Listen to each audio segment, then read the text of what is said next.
You are listening to Meet the Thriller Author, the podcast where I interview writers of mysteries, thrillers, and suspense books. I'm your host, Alan Peterson, and this is episode number 217.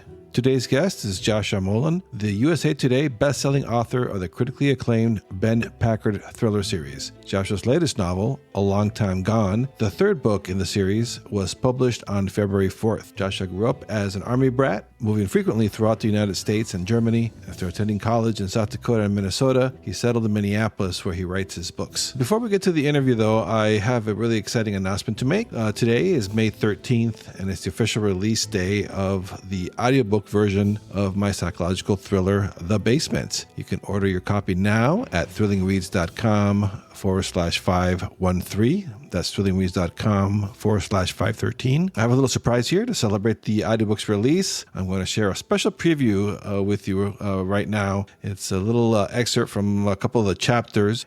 You can listen to the performance by two wonderful narrators, Vanessa Johansson and George Newbern, whose amazing performances brought The Basement to life. All right, so here's the preview. I'll be back in a couple minutes. There I was, stranded in the purgatory of airport delays, surrounded by a sea of disgruntled faces, each absorbed in their private world of glowing screens and fleeting distractions.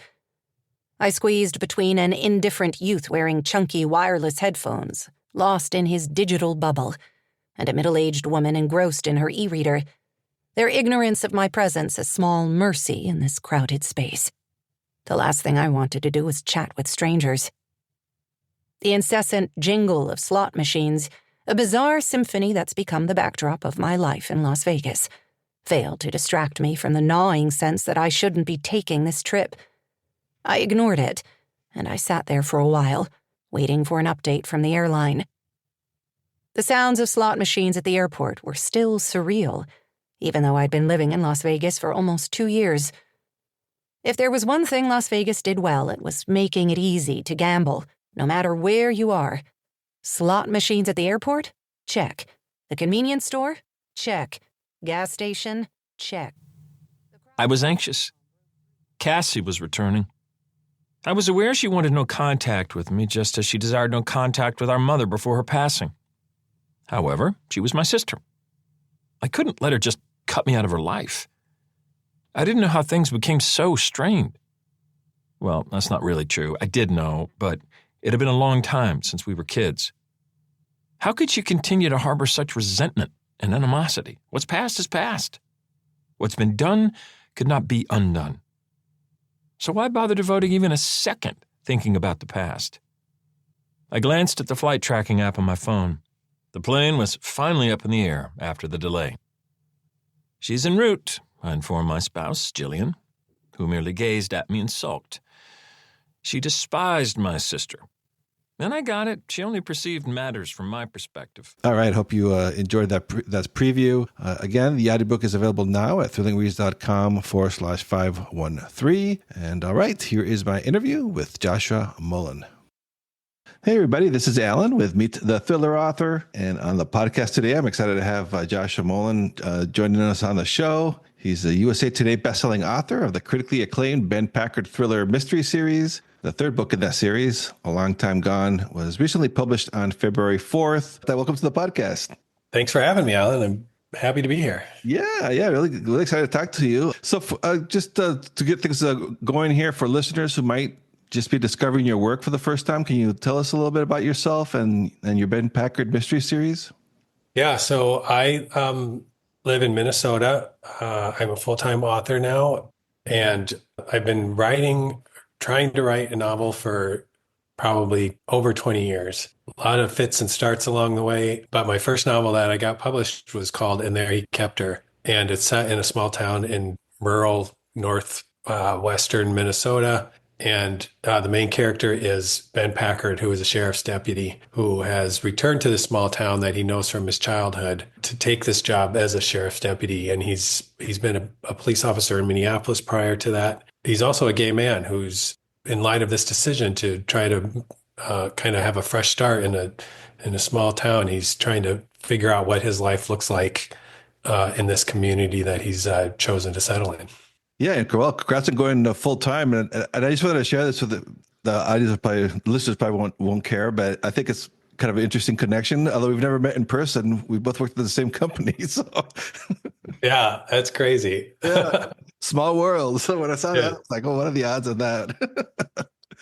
And you're also from Minnesota, right? Yeah, yeah. Well, I'm in California now, but yeah, lived. Yeah, my wife's from Minnesota. We lived there, and yeah, went to school there, and just moved out here in 2010. So I've only been out here for 14 years or so. But Oh, yeah. yeah, small world. But yeah, so anyway, so, but back. I digress. So yeah, so that was what was really interesting too about your books. Ben Packard isn't like the typical small town detective. He's pretty nuanced, deeply connected to the region, and like you said, he's a gay deputy sheriff. So can you tell us about that? How did you develop his character, and why was it important to you to make him like distinct from like all the other big time cops going to small town tropes that were out there? We all love. That's why they're so popular. It was just, I wish I could say that I saw a hole in the market and decided to exploit it. I don't know the market that well. It's just kind of the idea that came to me. I wrote, I actually wrote a book before In There He Kept Her that was set in that same small town. And it had, there's a plane crash, a local author crashes a small plane, and then the local sheriff's department is questioning, this handyman who worked for the author and question his best friend. And later those two are kind of the main characters of the book, and they're having a conversation between themselves about, what the sheriff's deputy asked them. And then part of their conversation is whether or not they think the deputy was gay or not. And then they kind of go back and forth, and they crack some jokes at his expense. And then the story moves on from there. And I got about half a dozen agents to read that book, and half a dozen of them told me it didn't work. And I couldn't figure out how to fix it at that point. I'd spent probably 5 years writing that book and rewriting and rewriting and rewriting, and I just couldn't crack it. So I was trying to figure out what I was going to write next. And I was really kind of taken with this small town setting that I'd come up with. And I was like, what about that gay sheriff's deputy? I don't even think he had a name in that book. I don't even know why I decided that he was gay. Those two characters having a conversation about whether or not he was, he may or may not have been. I don't know. But I kept thinking about what it would be like to work in law enforcement in a rural community and be an out gay person in that setting. So I started writing another book to answer that question and figure out where this guy came from and what brought him there and what his life looked like. And then he needed a crime to solve. So I came up with that. And I had absolutely no confidence or belief that anybody, especially an agent or a publisher, would have interest in a story about a gay sheriff's deputy from rural Minnesota. But that was the idea that I had, and that was the book that I wanted to write. And I got very lucky in that I did find an agent who liked it, and I did find a publisher who wanted it. So it all turned out.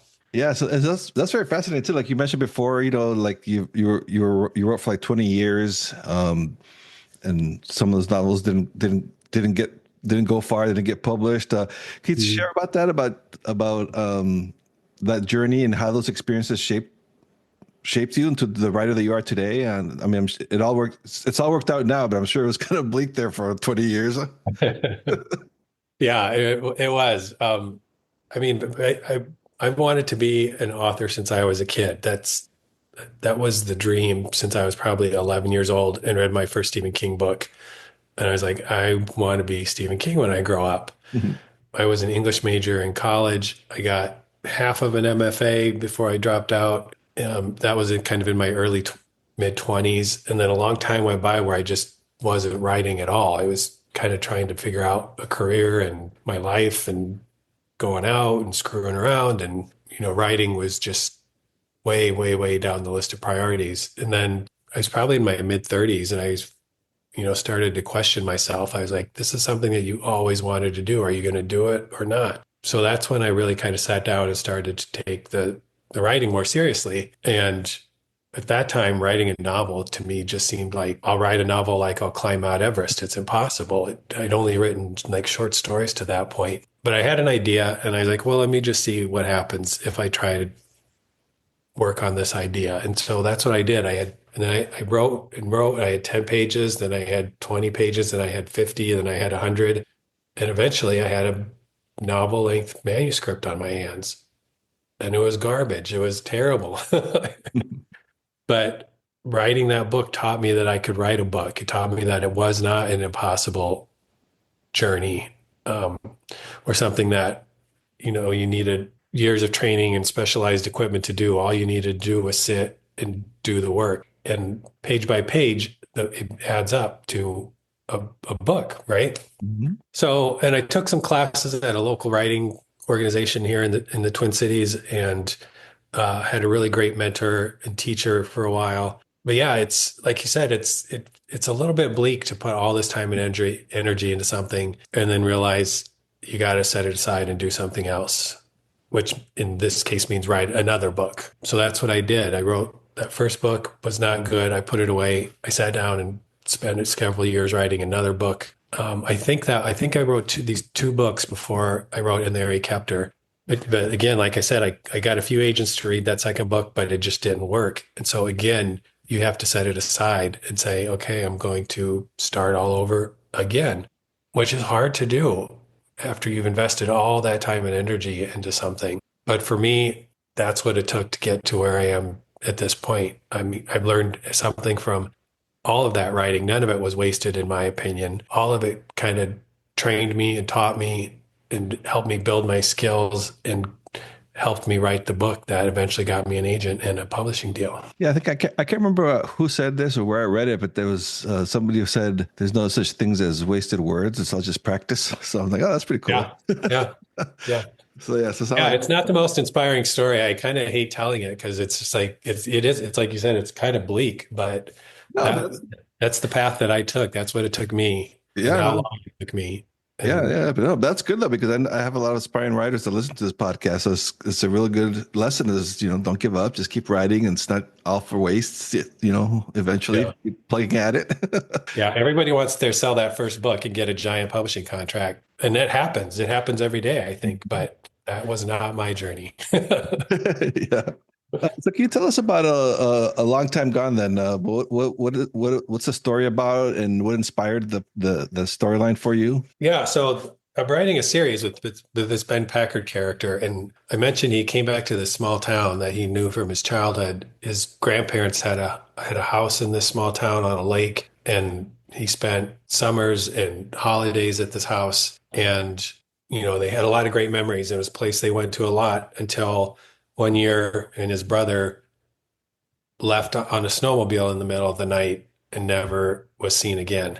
Ben Packard was probably 10 or 11 years old when that happened. They found his brother's snowmobile in the lake. It was assumed he fell through the ice, but they never found his body. So one of the ideas that I had was for the series was like, okay, Ben Packard's back in town. Now he works for the sheriff's department. He could pull that case file, see what they found and didn't find when it came to his brother's disappearance all those years ago, and see if he can get more answers now that he's kind of in a position to look into this himself. So I've kind of been teasing this across 3 books. Each book has its own crime that he has to solve, and each book can kind of stand on its own if you read them out of order. But this arc about what happened to his brother and him kind of starting to look for answers about that is kind of an arc over those first 3 books. And then in this third book, he finally finds out what happened to his brother. So the book opens, Packard is working courthouse security, and there's a shooting at the courthouse, and he has to use his weapon and take down this shooter that opened fire outside the courthouse. And so he's on administrative leave while they investigate his actions. And he found out some information about his brother at the end of the second book. So now in this one, he's following up on that information, and his questions about his brother lead him back to that family home that his grandparents used to live in. And while he's visiting that house, he finds out that the woman who currently owns the house died recently in a fall down the stairs. Everybody thought it was an accident, but Packard knows this house kind of inside and out, and he sees some things that just don't add up to him. So he starts asking some questions about what happened to the woman who owned the house and what happened to her and what happened to his brother, kind of connected by this central house, this house that's kind of at the center of the story. And he gets all the answers by the end of the book. Yeah, how is it hearing from readers too? Because, like you said, each book it has its own central case to solve, and it's a standalone. But you have the overarching storyline. How does that work? How do you balance that? Giving the readers what they want, but then there's that series cliffhanger that people sometimes hate to love. Yeah, yeah. Yeah, I know people were kind of mad at me for that cliff. The second book ends on a bit of a cliffhanger with he gets some startling information about his brother's case at the end of the second book, and I just leave people hanging. And then it was like a year and a half until the next book came out, which is not my fault. It was all publishing industry stuff going on. But yeah, year and a half is not bad. It's not like George R. R. Martin, who's like, yeah, exactly. years now.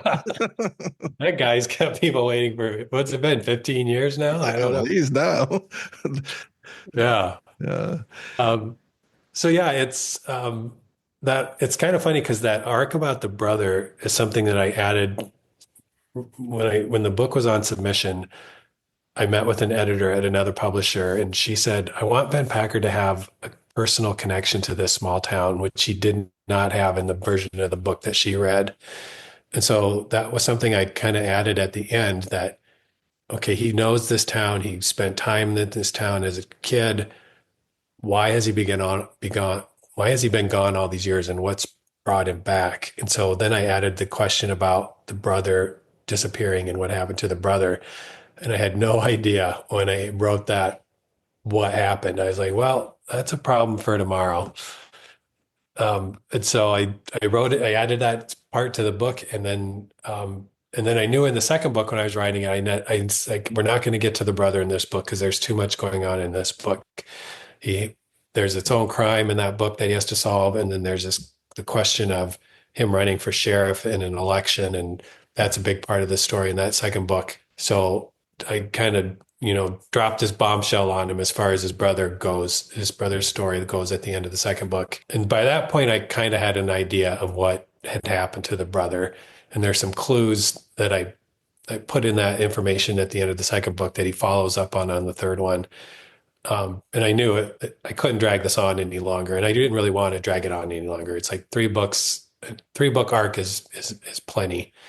So I knew going into the third book that it was time to answer the question about what happened to his brother. But I also didn't feel like it was a big enough story to carry the weight of the whole entire book. So that's why I added I think is the primary crime, which is what happened to the old woman who fell down the stairs in his former family home.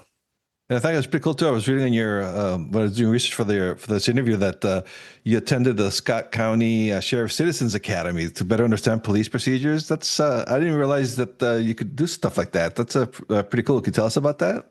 Yeah, I think a lot of counties have this. You probably go to your local sheriff's department website and see if they offer something like that. But yeah, Scott County is a smaller county southwest of the Twin Cities, and somehow I came across the fact that they offered this Citizens Academy, and I don't live in Scott County, but I emailed them and I was like, hey, I'm really interested in attending this. Can you make an exception? And they said, sure. So I took it once during COVID. It was right before the first book came out, and it was all online Monday nights, and we were on Zoom, and deputies came on and they told us about their jobs, and we looked at a lot of PowerPoints, and it was all really good information. And then I just took it again a couple of years ago in person. And then I drove down there Monday nights for 6 or 8 weeks, whatever it was. And it's a lot more hands-on. And you learn really just all about how your local sheriff's department works and what work the different deputies do, the different types of deputies.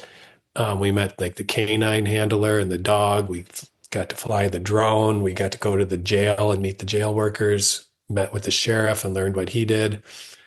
Went to the gun range and the training range. And yeah, it's absolutely fascinating.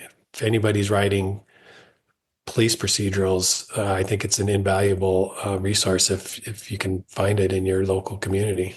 Yeah, yeah, that's really cool. It's also set to so your novels, you depict the small town Minnesota living life, and it's a big part of your books. But then I saw from your bio though that your upbringing is quite different though. You were like an army brat. You grew up all over the place. Can you tell us about that and how you write about that with coming from your different way grew up? Yeah, so I think being an army brat really gave me a sense for what Packard feels like being the new guy in town because and an outsider in a place where everybody knows each other because every 3 years we had to pick up and pack up and start over again somewhere else, wherever the army sent my mom at the time. We lived in Iowa and Colorado and Germany and Oklahoma and moved all over the place. But I went to a small town. My family's all from South Dakota, so I've spent a lot of time in small towns in South Dakota. I went to college in a small town in South Dakota. I've spent time in small towns around Minnesota and Wisconsin, and I've always kind of been intrigued by what life is like in a small town and the decision, what brings people to small towns, what keeps them in small towns, what makes them leave small towns. When I was a lot younger, graduated with an English degree and had no job prospects, I was like, am I going to have to move to this small town in South Dakota and be a beekeeper with my dad, who was a beekeeper for a long, long time until he retired? The idea kind of terrified me. I was like, what am I going to do in a small town in South Dakota if this is my life? So yeah, I've always been really intrigued by small towns. I love spending time in small towns. I think I think you can have a really great life in a small town. But then I'm also, from the perspective of a gay person, what does that look like in a small town and what are the pros and cons of that? So yeah, I kind of funnel all those kind of questions and anxieties and curiosities into these books. I think it's cool too. Minnesota's got such a good thriller writers. I mean, and William Kent Kruger, who is awesome, and that's how he wrote a forward for your book. That must have been thrilling. Yeah, he wrote a A he wrote a blurb, blurb yes. for my second Yeah. book, which showed up in my email one day. My editor just sent me this email that said blurb from William Kent Kruger, and I had no idea they had even asked him. And I thought, well, maybe by my eighth or ninth or 10th book, William Kent Kruger will have heard of me and maybe he'll blurb my books. And I got a blurb from him on the second one. And I was a lot of behind the scenes stuff, my publisher or my editor reaching out to his editor and manuscripts being passed off. And yeah, it was an incredibly generous thing that he did, and that he does a lot for a lot of writers. I got that in my email and I just kind of kept walking into walls for a couple of days because I couldn't believe that William Kent Kruger had read my book. Yeah, that's crazy. It's pretty cool. You mentioned briefly in the beginning here that you're now doing this full time. Can you tell us how does that change affect your creative process and your productivity? Was it like what you thought it was going to be like? Is it a little scary? How's that going for you? All of the above.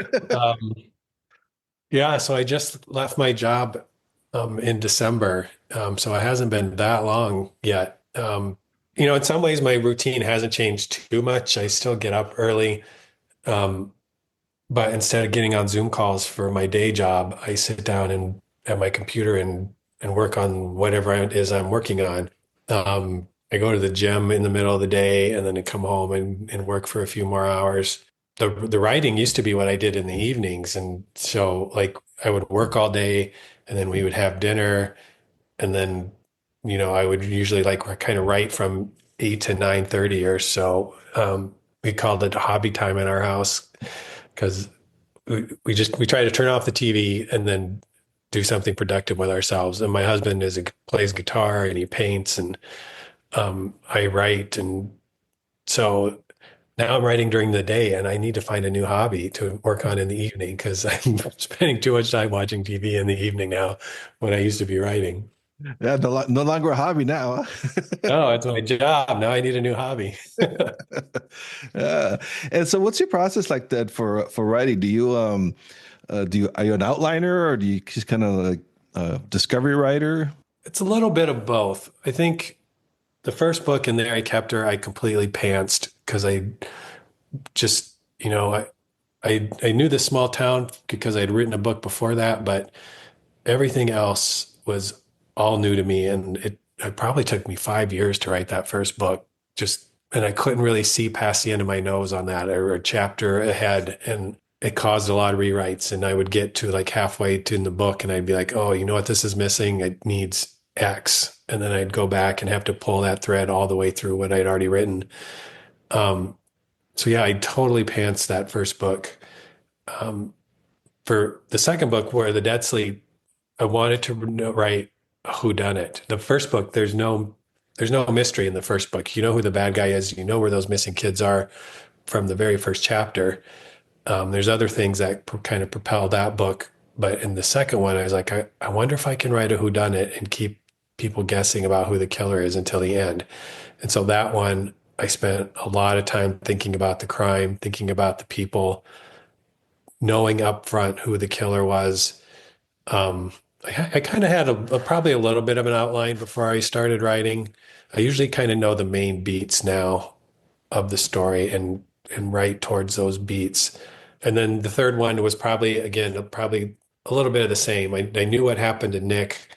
I had this idea for what happened to this old woman who fell down the stairs, and yeah, not so much of an outline as beats in the story and just kind of writing in that direction and filling in all the chapters between those kind of major points in the story. And what do you use to write your books? I always ask this to all my guests because I'm Snoopy. Do you use like a Word or do you use another software like Scrivener or something else? I use Scrivener. Yeah.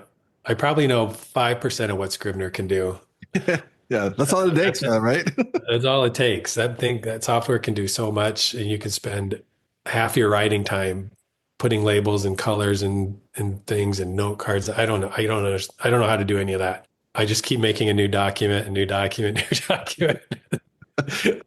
No, I'm the same way. That's like people say, "Oh, it's overwhelming." I'm like, "Well, so is Excel, and I use that." But I don't. I know people can do amazing programming type things with Excel. That I don't know how to do that, but I still use Excel. So Yeah. Do you use Scrivener? yeah, I use Scrivener too. Yeah, yeah. Yeah. And then also kind of curious here because I saw that your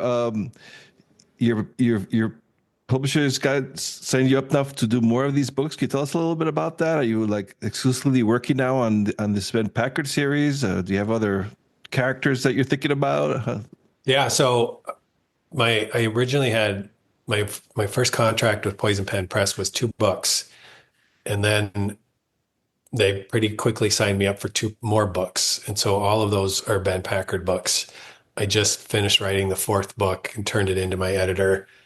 And then but kind of right before I finished the 4th book, they said, we want more books. And so um, put my agent to work and we got a good deal.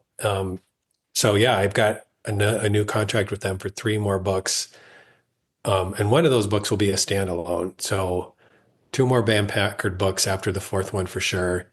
And then I've got a couple ideas for standalones that I'm excited to start developing that have absolutely nothing to do with Ben Packard.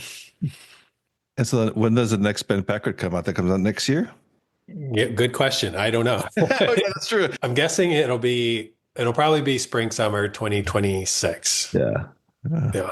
Okay. All right. Joshua, before I let you go, I always ask my guests, 'cause as I've mentioned before, we have aspiring writers to listen to this podcast. Any writing advice that you'd have for someone who wants to write thrillers, or mystery books, or police procedurals? Oh, we talked about the Citizens Academy. Read a lot. I learned so much about police procedurals from reading other authors like Michael Connolly and John Sanford and William Ken Kruger. And then I think just kind of general writing advice. I think the best thing that you can do for yourself is find a writing community. because a lot of this work just takes place by yourself at home or the coffee shop or whatever. But I think feedback from other writers and cheering on from other writers is absolutely invaluable to for helping you kind of build a practice and build your skills. And the opportunity to read their work and react to it, I think can teach you just as much about your own work. So whatever you can do, whether it's online or in person, find other writers and encourage each other and cheer each other on. I think it's absolutely crucial. Yeah, that's great advice. Yeah, I ask this of everybody. This is the first one to mention that. That is such a great advice because that's true. Even if you go on meetup.com or whatever, or Facebook, and find people, because this is kind of a lonely existence if you don't have people to cheer you on and grow up together. I love that one. Yeah, my friend Gretchen and I met in a class at the Loft in 2015, and she's published 4 books now with a major publisher. And she got an agent before I did. She got a book deal before I did. And it was just so great to see her success. And it made me feel like, God, I'm so close. Gretchen can do this. We took the same class. We were both from Minnesota. I mean, it just felt like the opportunity felt so close that I could almost grab it. And it really kept me, writing through writing the book that I was working on, which eventually became In There I Kept Her. And Gretchen and I still meet on Saturdays and solve the world's problems and then spend an hour and a half writing together. And it's absolutely invaluable to me. All right. Yeah, that's great. That's awesome to hear. All right, Joshua, I want to thank you so much for coming on the podcast. Really had a fun time talking with you about writing. Thank you so much for having me. I really enjoyed it. All right, that was my conversation with Joshua Moehling, author of the Ben Packard Thriller series. Be sure to check out Joshua's latest novel, A Long Time Gone, now available wherever books are sold. And don't forget the audiobook edition of my psychological thriller, The Basement, narrated by Vanessa Johansson and George Newbern, is officially out today. You can order your copy at thrillingreads.com/513, or go search for it over at Audible and at Amazon's website, and you'll find it. Thanks again for listening to Meet the Thriller Author. If you enjoyed this episode, please subscribe, rate, and review the podcast. It helps other thriller fans find the show. So until next time, stay safe and keep turning those pages.